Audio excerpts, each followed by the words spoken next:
Hi, I'm a music artist manager. Let's talk about the music industry.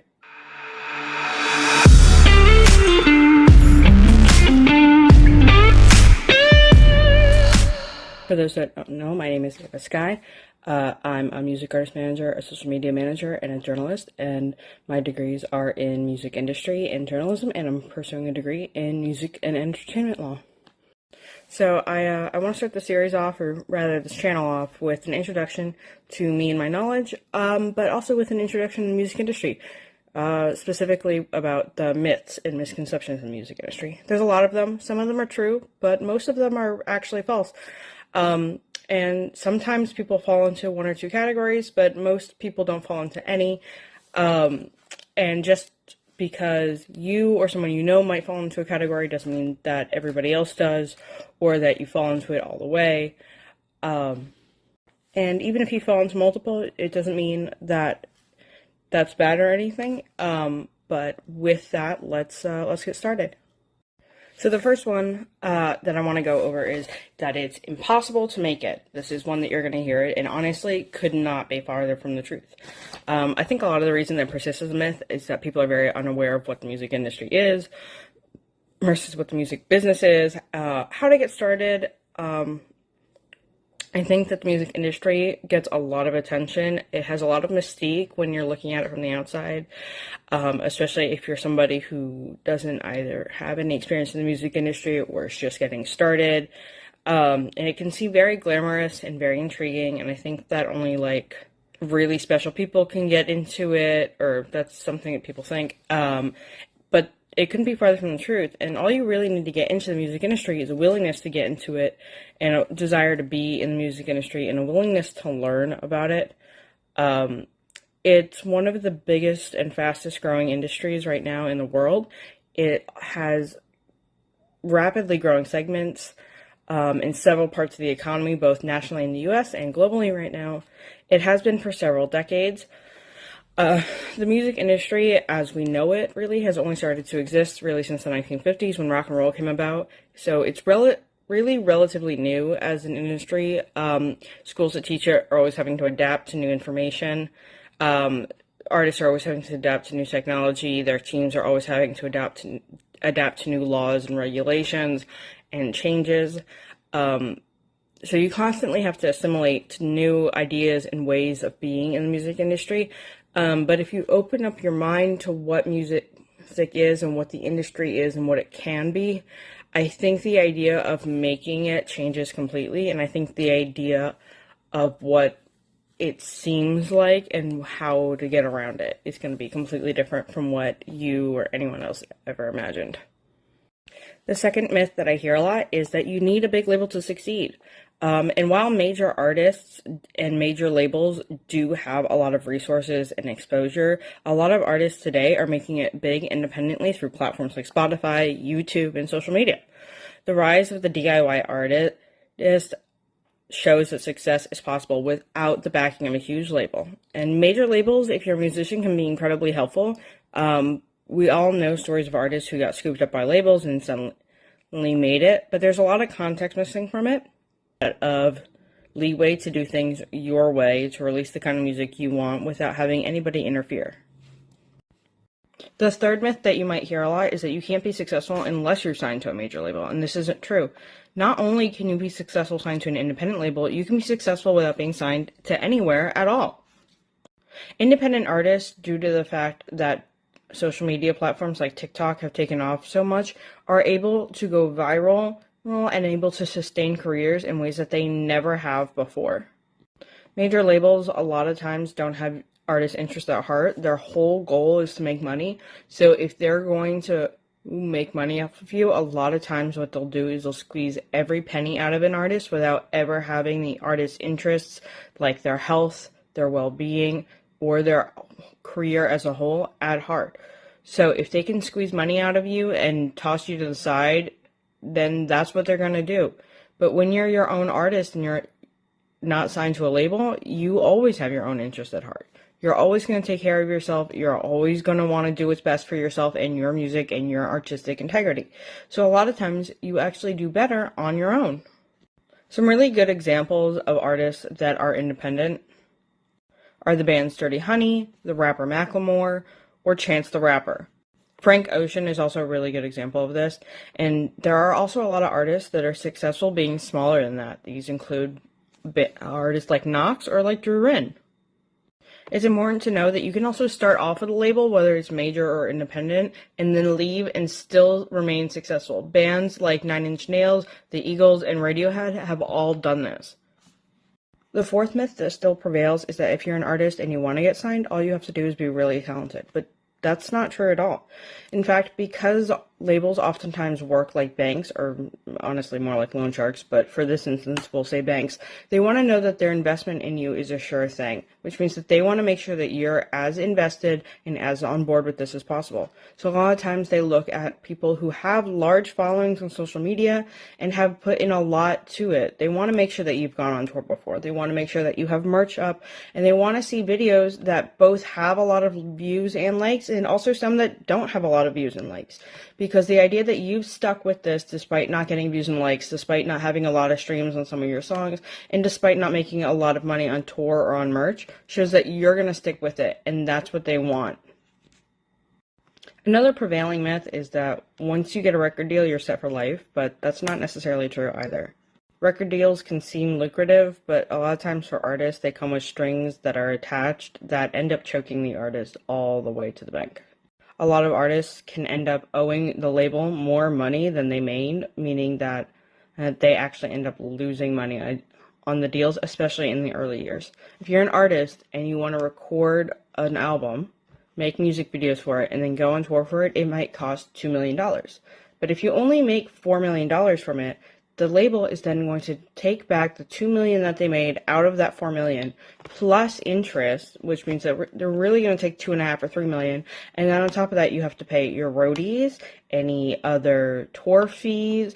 You're going to have to pay for your manager's salary, your agent's salary, your lawyer's salary, and then after that, you get a salary after taxes and such. Which means that even though you might have made millions of dollars on this record, you may not actually have made millions of dollars. You might have only made a modest $60,000 or $70,000 as your total salary, if that. Sometimes less. Sometimes artists actually end up losing money and going into debt. The whole point of labels is to make money. So if you're not making enough money for them, they might drop or shelve you. A really good example of this is Chappell Roan, who was notorious for EDM music and club music. She was signed to a major label, and then when COVID hit, because nobody could access clubs anymore, was dropped by her label because they weren't making enough money for the label. She eventually got re-signed after blowing up last year, but the point is that she still got dropped because she didn't make enough money for them. So unless you're going to be incredibly lucrative, the chances of you staying signed are really hard, and the chances of them signing you in the first place are also super hard. There's also a lot of bands that lose money because of bad habits. You can spend a lot of money, you can gamble it all away, or you can go into debt for other reasons. Good examples of this are Ace Frehley from the band Kiss, who lost a lot of money from bad spending habits, and Bruno Mars, who's currently $50 million in debt with MGM due to gambling debts. The point is, labels don't really decide anything. Whether you're going to be wealthy and successful isn't really up to the label the way that you would think it is. And being attached to a label doesn't necessarily mean that you're going to be wealthy and successful. You might have success and then lose it, or you might never get successful on them at all. So you really need to think out the terms of the agreement when you're signing to a label, rather than just thinking of it as a quick way to make money. While we're on the topic of money, let's talk about how much streaming pays. You might get told that streaming pays a lot, but believe it or not, that is a myth. Streaming platforms like Spotify, Pandora, and Apple are huge, but they pay almost no money to artists whatsoever. Spotify, which is the largest digital service provider, or DSP, in the world, pays 0.0003 cents per stream. So even if you're an artist who makes hundreds of millions of streams, you make almost no money. Only artists like Taylor Swift and Bruno Mars, who make lots and lots of streams every single year, are going to make a ton of money from it. But if you're a smaller or mid-sized artist, you might make almost no money. Or even if you're a big artist, We recently found out that Snoop Dogg is leaving Spotify because despite the fact that he has gotten billions of streams in the last year alone, he only made $45,000 from it, which is not even enough to be a livable wage in the US. Of course, Snoop Dogg has other money from the past and has deals for brands and for other things, and so he's set for life whether or not he is on streaming platforms or not. But for your average artist, it's a big deal to not make any money from streaming whatsoever. Something else that you're probably going to be told at some point is that you need to have a chart-topping hit to make it big. But even though that can help, it doesn't necessarily mean that you're going to stay big, that you're going to get big as an artist, or that you're going to maintain success. The reality is having a chart-topping hit can help, but it's not the only path to success. There's a lot of artists who have slow builds and maintain steady careers through consistent work and a loyal fan base. Having a hit can oftentimes lead to momentary success and discovery, but it doesn't mean that it's going to actually help you. For instance, this past year, a song called Austin by the artist Dasha went huge. Because of it, she was able to get a manager, a label, and a following. But if she doesn't keep up the success that she has, the name Dasha won't continue to be a household name. On the other hand, you have artists who were household names because they had a single hit, but then fell off the wagon. These include Silent Toe, who did Watch Me Whip, Howie Day, who did Collide, Billy Ray Cyrus, who had the song Achy Breaky Heart, Tommy Two-Tone, who wrote Jenny, and Arizona Zervas, who wrote Roxanne. It's important to continue with your music. It's important to continue to grow your career and your fan base. And know that having a single hit may not go as far as you think it will. It also doesn't necessarily hurt, but it's also not necessarily necessary. The reality is that a lot of artists, such as Jimi Hendrix, only had one or two chart-topping hits, but they continued to have successful careers because even though they only had a couple of number ones or none at all, the reality is that the other songs were so popular with their fan base, says even though they weren't technical number ones, that they were able to continue lasting success even through his death. Even now that Jimi Hendrix has been dead for almost 60 years, for almost 60 years, he's still one of the most popular acts of rock music. He's still one of the biggest names in rock history. So it's important to grow a loyal fan base. It's important to make a brand for yourself. And it's important to continue to write music, even if you don't have chart-topping hits or you only ever have one number one hit. A myth I was told a lot growing up is that if you're not on radio, you're not going to make it. And radio was once the gatekeeper to success, but not anymore. There's so many ways to get music out there now without the radio. There's social media, playlists, Spotify, live performances.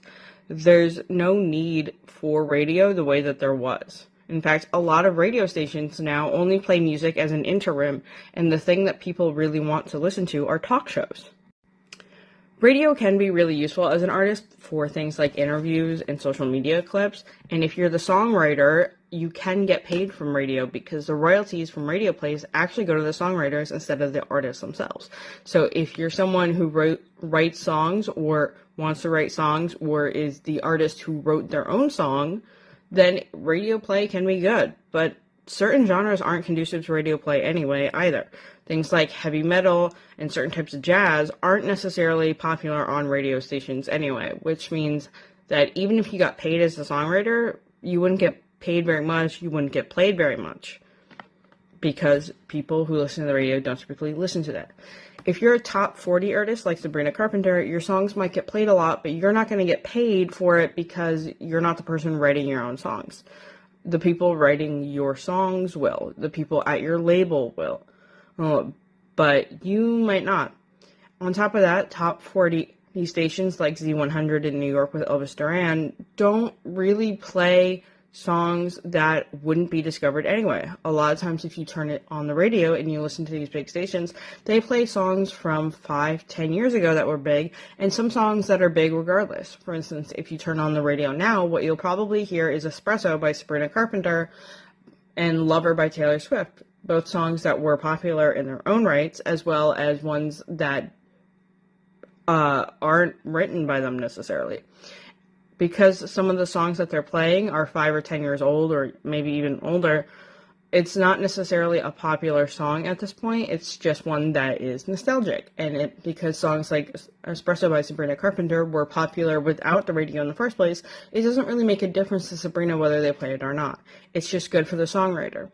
But what would make a difference for Sabrina is whether or not they interviewed her. So even though radio isn't something that you necessarily need anymore, unless you're in a smaller genre or you're a songwriter or a smaller band, it still is useful. If you are a smaller band or a smaller artist, a lot of smaller radio stations will play local music.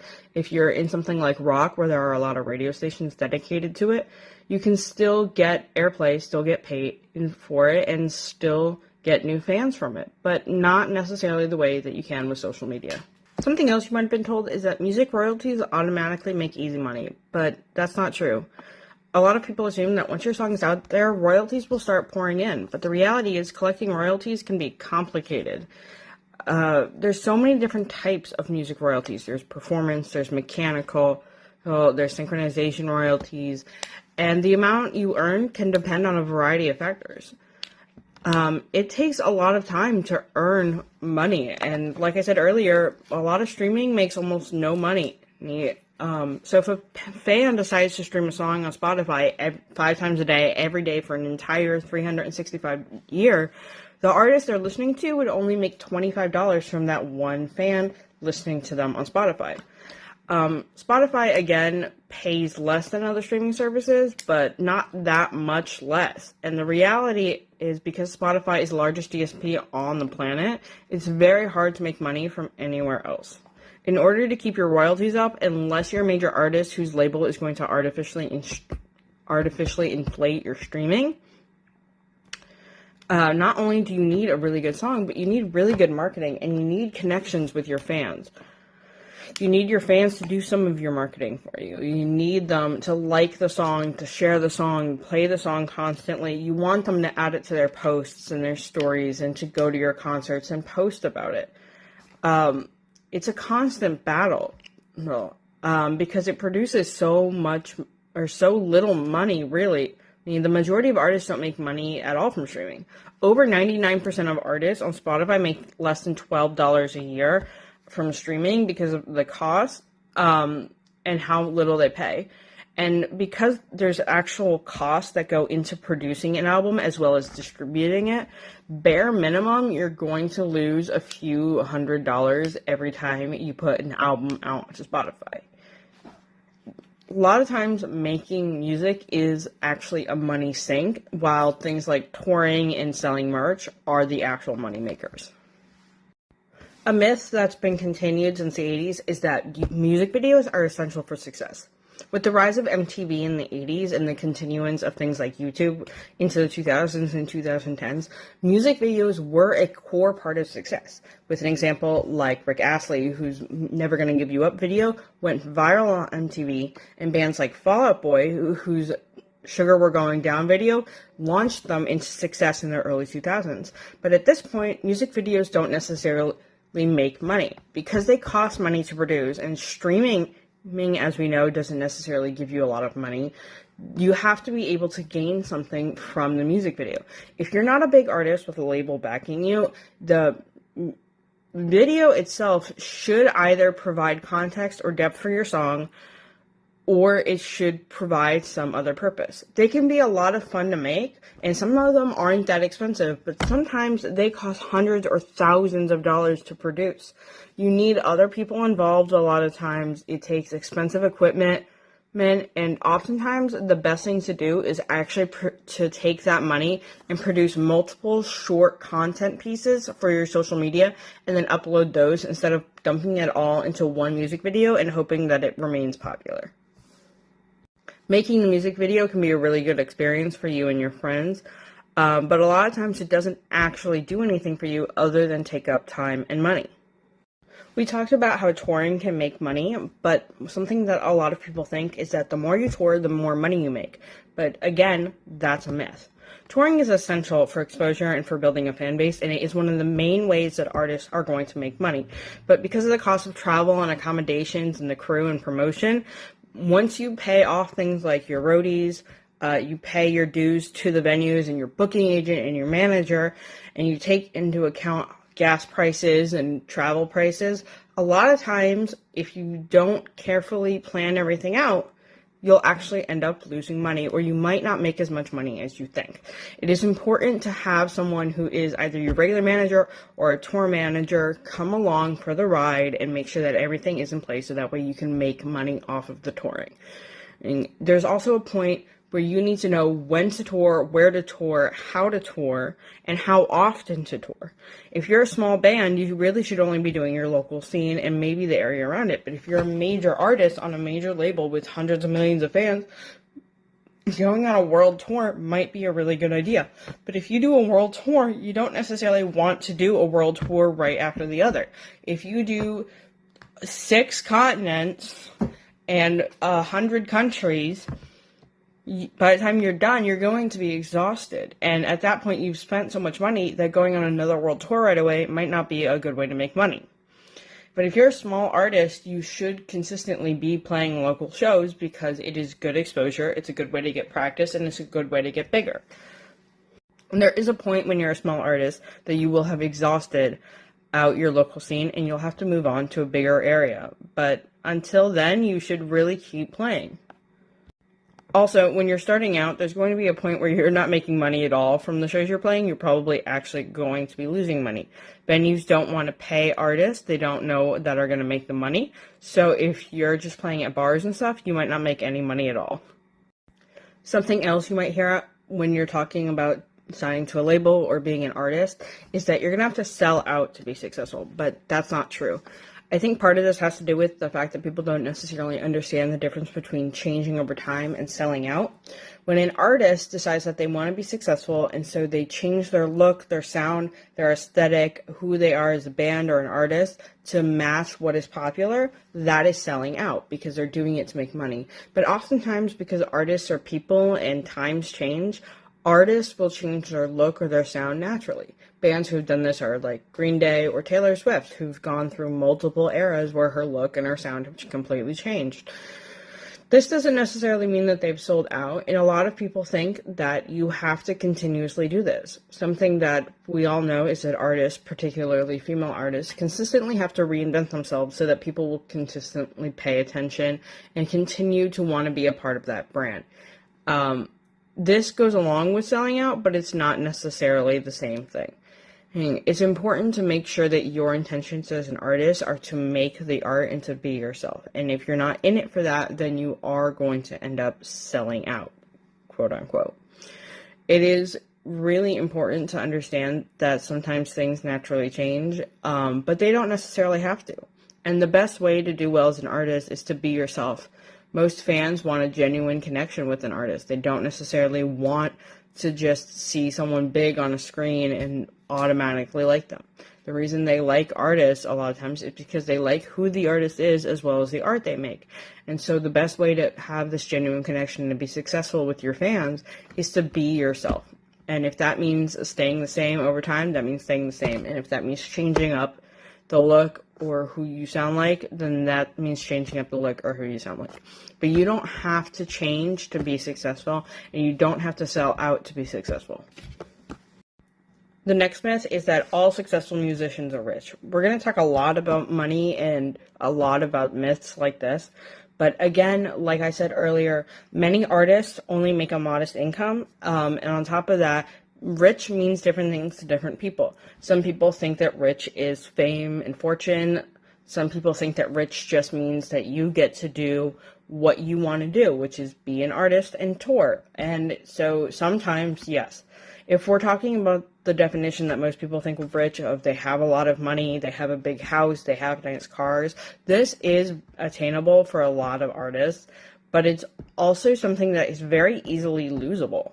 Because touring takes up money and producing money takes up money and being signed to a label means that you might not necessarily make money, it's hard to get to the stature. And once you do, a lot of times artists end up losing money after that through bad habits. Some artists spend a lot of money. Again, a really good example of this is the members of Kiss, or if you want an actor who's really good at it, Nick Cage was known for buying a lot of extravagant things. He once bought a pyramid, actually, and he ended up losing a lot of money because he spent so much money.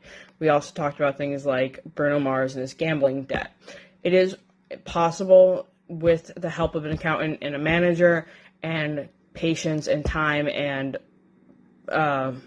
just accountability to the idea of money and fertility, to get money and to keep your money. But it is hard, and it is something that isn't necessarily as easy as it looks like on TV. There are a lot of people I know who are musicians, and they make decent livings off of it that are 5 figures, 6 figures, years, sometimes even 7 figures years. I know a couple of people that make 8 figures a year, which is the tens of millions in case you're losing track. But it is not necessarily a thing that everybody's going to be able to do. Some people make $6 million a year, some people make $60,000 a year, some people make $6 billion a year. It's hard, and there's a lot of factors involved. So not necessarily everybody's going to end up being rich, not everybody's going to end up being wealthy, not everybody's going to end up with a 15-bedroom mansion. It is possible. It is a lot of work, though, and it is hard. Related to this is the myth that music isn't hard. That's just, I was going to try not to curse, but that's fucking bullshit, and it's simply just not true. Music industry is really hard to navigate. It's really confusing. It's really tough. There's a lot of people. There's a lot of things like reading contracts, a lot of marketing, a lot of confusing terms and definitions and situations, and it is a hard job. Being in music, whether you're an artist, a manager, an agent, a DJ, a producer, you work at Spotify, you work for CD Baby at a desk, is a hard industry just like any other industry, and these are jobs. They are ones that take time and take energy and sometimes frustrate the fuck out of you. It's going to happen, and it's okay to get frustrated, and it's okay to be bored with it, and it's okay to get annoyed and sad, and it's also okay to think that your job is really easy and really fun and really laid back. But not everybody's job is like that, and the reality is every job comes with downsides, and every job is hard in its own way. And when you get into the music industry, whether you're an artist or not, you're going to have hard days. You're going to have days where you don't sleep a lot. You're going to have days where you have to eat gas station food, or you sleep at a no-star motel with roaches. It's going to happen. Then we need to stop shaming artists for not being intellectuals, and we need to stop shaming people who are going to the music industry for not having a traditional degree or not having a degree at all. Similar is the myth that musicians are dumb. There's a lot of things like marketing, contract reading, writing, signing that they have to do. There's a lot of music and entertainment law. There's a lot of math that goes into music. And music in itself is its own intellectual thing because of the patterns in it. Even if you don't understand music theory, and you don't use music theory, you're going to be using a big part of your brain when you're making or writing music. So the myth that musicians are dumb is just one that people use to keep people out of music, and it's just ones that they use to shame others for not having a traditional job route. There are a lot of musicians who are very intelligent, whether they have a degree or not. There's a lot of people that are considered vastly intelligent, and there are a lot of artists that actually have degrees. Good examples of this are the guitarist from Queen, Brian May, who actually has a PhD in astrophysics. The founding member of the Offspring, or rather their frontman, has a PhD in molecular biology. Tom Morello from Rage Against the Machine has a BA in political science from Harvard. And Tom Schultz from the band Boston has a degree from MIT, along with more. There's also artists that don't necessarily have degrees that have continued their education in other ways. For instance, Kendrick Lamar, who was recently seen at UCLA taking classes in psychology. Tupac and Taylor Swift, who are known for reading high volumes of books, a list of books which you can find. and people who did well in high school, even if they didn't go on to college, such as J. Cole, who graduated magna cum laude in 2007 with a 3.8 GPA, or Lil Wayne, who graduated with a perfect 4.0 GPA. Just because somebody decides to have a non-traditional job or decides to be a musician or loves music doesn't make them dumb. It makes them unique and it makes them creative and artistic, which is its own form of intelligence. The next couple I want to talk about have to do with things like knowledge. So the first of these next couple is that you have to be extremely talented as a musician to make it in the music industry. No. And I don't just mean that there are artists who have made it who aren't necessarily good singers or songwriters or guitarists or anything like that. I mean the idea that you don't have to be a musician to be in the music industry. Because music is one of the biggest growing sectors of the global economy right now, and it has been continuously growing for 70 years. There are millions of different kinds of jobs in the music industry, and you don't necessarily have to be a musician or a producer or a composer or a studio musician. You don't necessarily have to do that. You can be an agent or a manager or a lawyer or an accountant or a roadie without having a ton of musical talent, and you can still be a part of the music making process, and you can still be a part of the industry. And I know a lot of people are like, well, that's not really what I want to do. And that's perfectly fine. You can do whatever it is that you want to do. But the reality is there's a lot of people that want to be a part of the music industry that don't necessarily have the talent or the skill set to be a musician themselves. They can't necessarily sing well. They can't necessarily play guitar proficiently. So what do? They find a job in the music industry that they love and enjoy that is still related to music that isn't necessarily being a musician. And this doesn't make you any less a part of the music industry than anyone else. This doesn't mean that you're not a part of it. It actually means that you're a bigger part of it sometimes, because there's millions of artists, but there's only one Spotify. There's only one Tourly. There's only one CD baby. So to be someone who's continuing on those parts of the music industry, which are very necessary parts of the music industry, means that you're continuing on the industry itself, and you are continuing to build the industry, one of the largest growing sectors of the global economy, without having to get your hands dirty as a musician and without having to worry about not having a stable income or a stable job or healthcare. It is perfectly okay to want a traditional job in a non-traditional industry, and it is entirely possible to do this. Our next knowledge-based one is that a music industry degree or a music degree at all is useless, and that's not completely true. And I know as someone with a music degree that I might sound a little biased, but I think it is completely worth it. Though it might be expensive to get, it gives you a lot of perspective. There are plenty of people that I went to music school with who started off as music majors and decided that it's not really what they wanted to do, and so they left. But they were able to do that without completely stepping foot into the industry because they gained perspective and they went on to get different degrees. There are also people I know who went to college not wanting a music degree and ended up with one because they realized that it's what they wanted to do more than anything. College, if nothing else, is a way to give people perspective on life and on different topics and on education and who they are. It's a way to grow as a person, and if you're a musician, as a musician. It's a way to network with other people and to meet people who have done and will do what you want to do, whether it's in music or not. And to say that getting that degree is worthless is ridiculous. And again, like I said before, there's so many parts of the music industry that aren't necessarily being a musician or a DJ or a producer. And having a degree will absolutely help you get there. If you want to work in publishing, having a degree will definitely help. If you want to work in distribution, having a degree will absolutely help.